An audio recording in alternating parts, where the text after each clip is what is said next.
Yes. Yes, I'm a humanist. Yes, I connect with the earth. Yes, I feel my purpose is to keep connecting. Yes, I feel my purpose is to keep connecting so I can grow, keep learning, keep processing, keep reflecting in order to grow. Yes, I believe I'm a spirit having a human experience.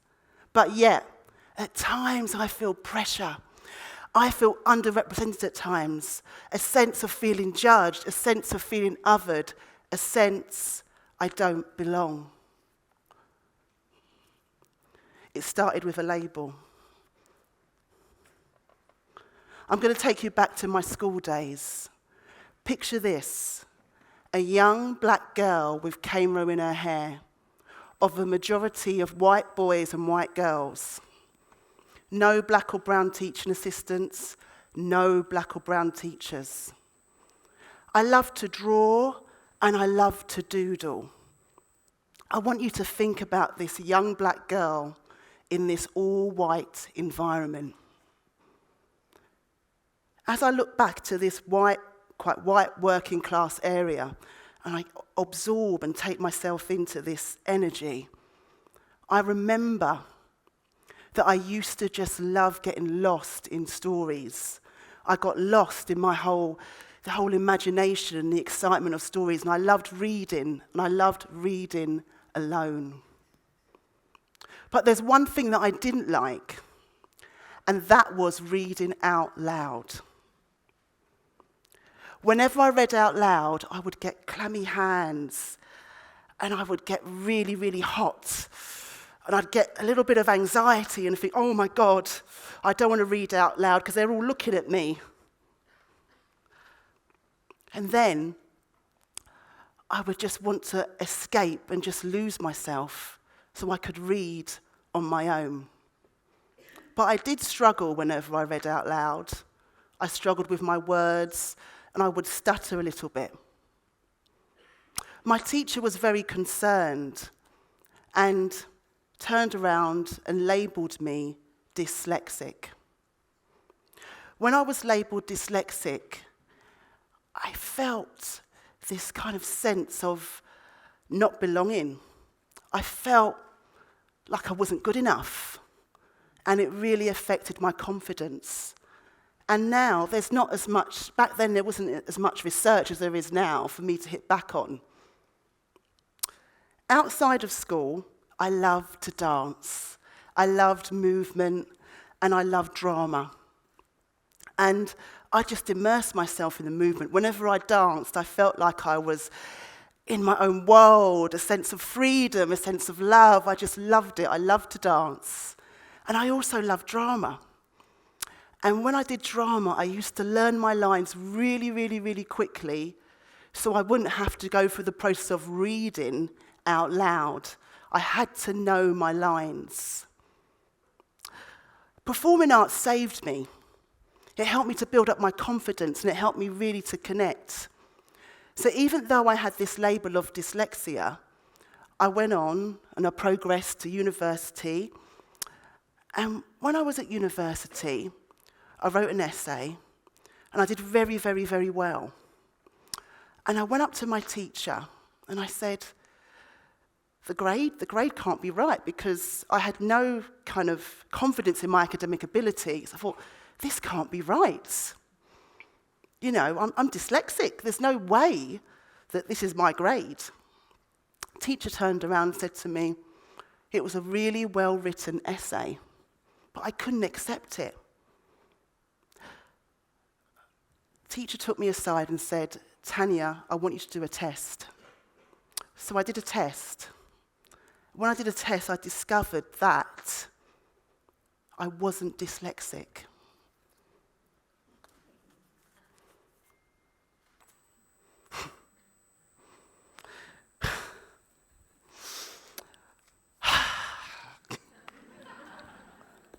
This label had affected me.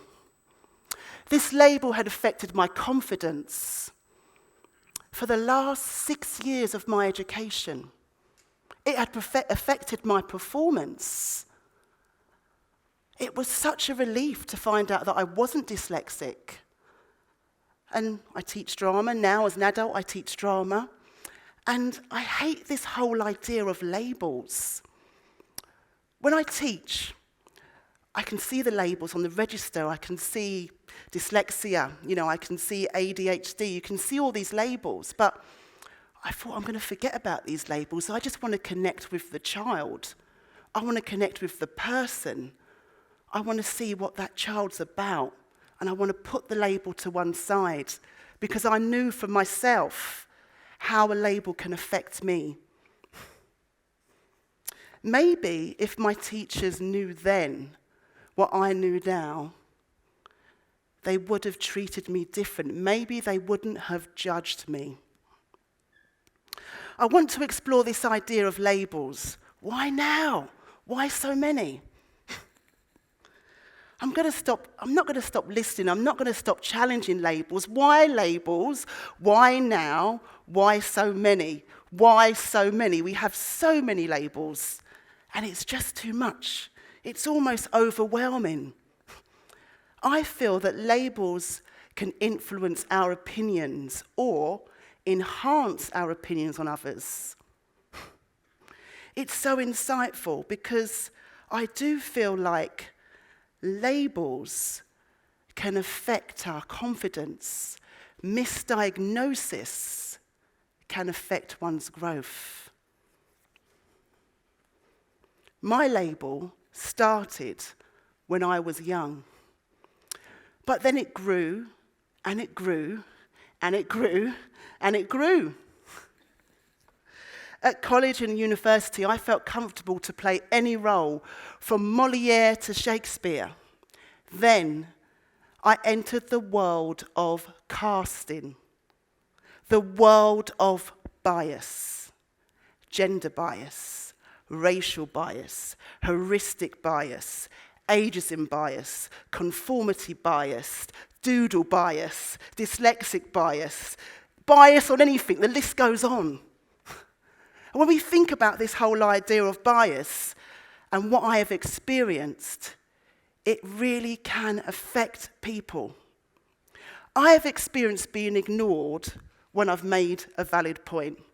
And I'm sure the majority of you have probably experienced that too. I've experienced being called paranoid when I've attempted to address a form of bias. I've been called a secretary when I run my own company. I've experienced all of this. Bias, bias, bias, bias, bias. But when I think about it, it all starts with how you see me.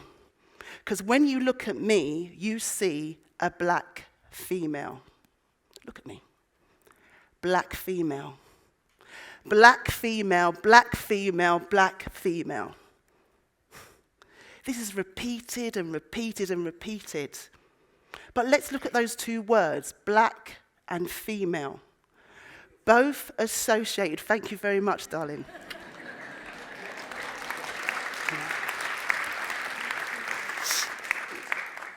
Okay, both associated with a bias. Both those words, black and female, create a bias. I want you to think about, when you look at someone, how you may be judging them, because we all do it. We all make these judgments all the time.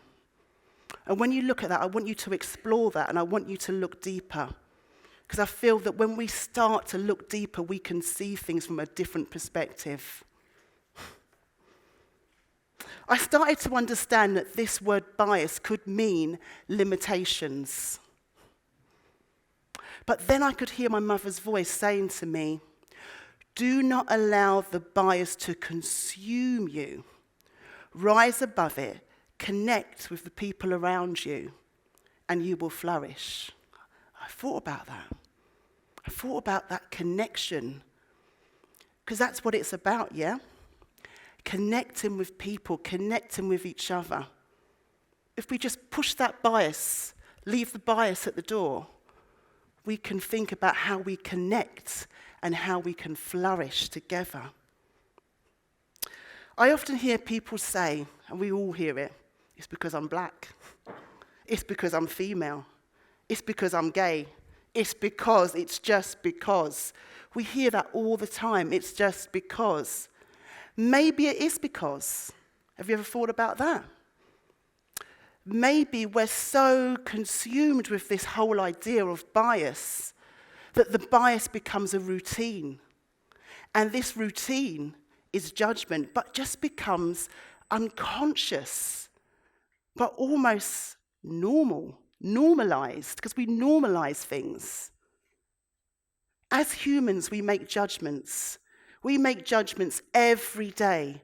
Sometimes they're good judgments, sometimes they're bad, sometimes they're superficial. We do that a lot, don't we? Yeah?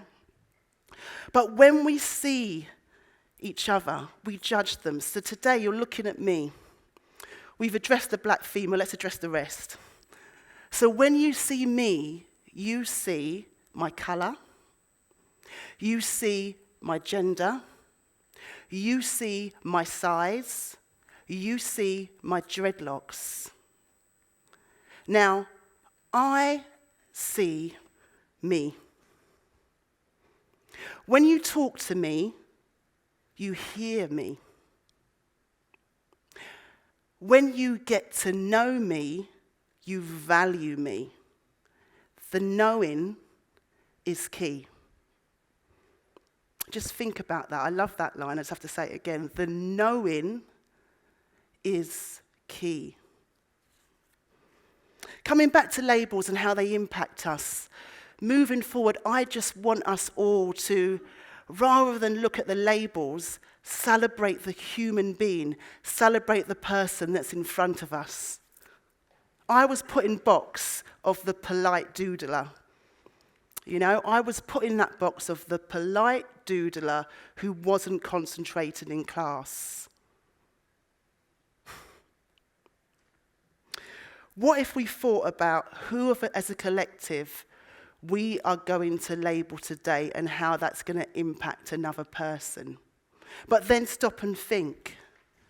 We are all spirits having a human experience.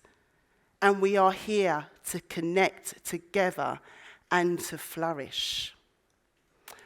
Then I just want to leave you with one thing.